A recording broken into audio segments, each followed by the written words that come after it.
Pocket Shot from Edelkrone. This is a very compact, multi-use stabilizer. It didn't work very well for my uses. I was actually really excited about this when I ordered it, and I was thinking it could be really, really awesome for such a tiny stabilizer. First of all, I do feel that the price of this is a little too high, but I was willing to pay that price because it did look really, really useful.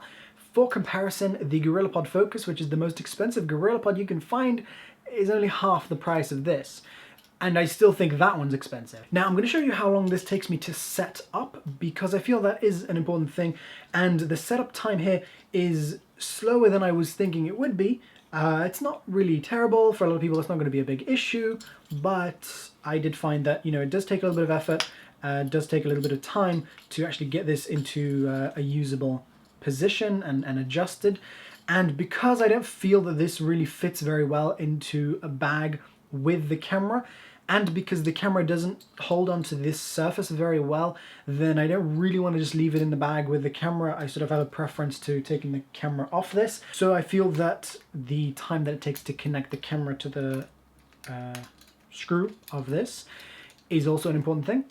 And I did have to change the screw on this to something that has a D-ring so that I can actually screw it in with my fingers rather than needing to find a coin or a screwdriver.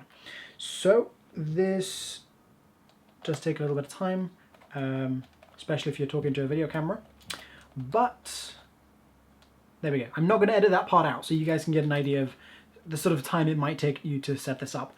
So okay, so once I've positioned it like this, I can sort of place it like that.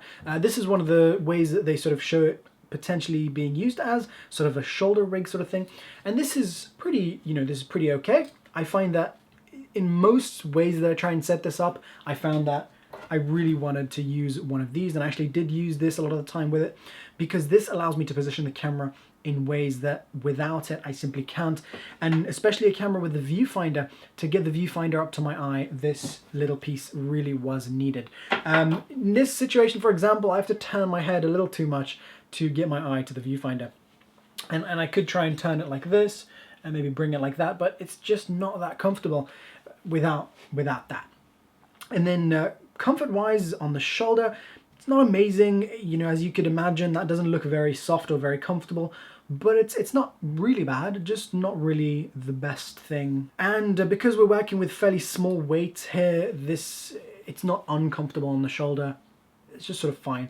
But what I did find was that it didn't really give enough sort of grip onto my body, and enough sort of points of contact to my body for this to really be what I want to use for stabilization as a sort of shoulder thing.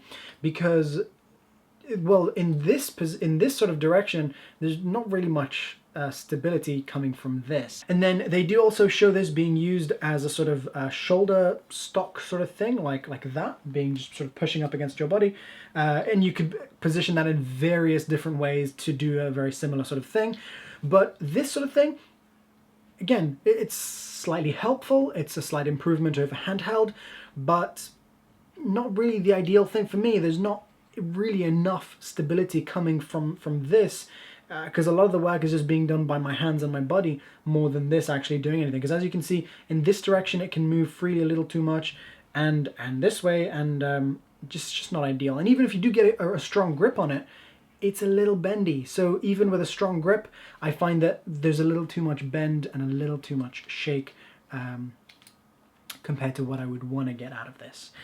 And then next up, the use that they show in the promotional materials of this being used as a pocket, a belt pod sort of thing.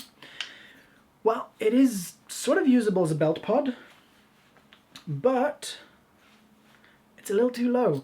And I think the girl in the photo that you see might just be a really, really little, really small person, because this is too low. I can tilt my screen up and look at it like this, but again, I lose the stability that I gain from having my eye up to the viewfinder, which in any situation, or in most situations, does add stability. So again, like this, I'm not getting as much stability as I want.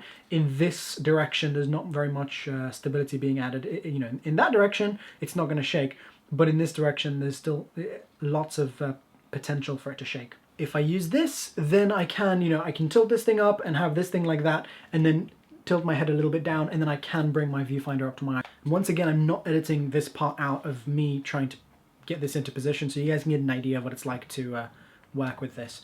So they show it being used as a little stand sort of thing, like that.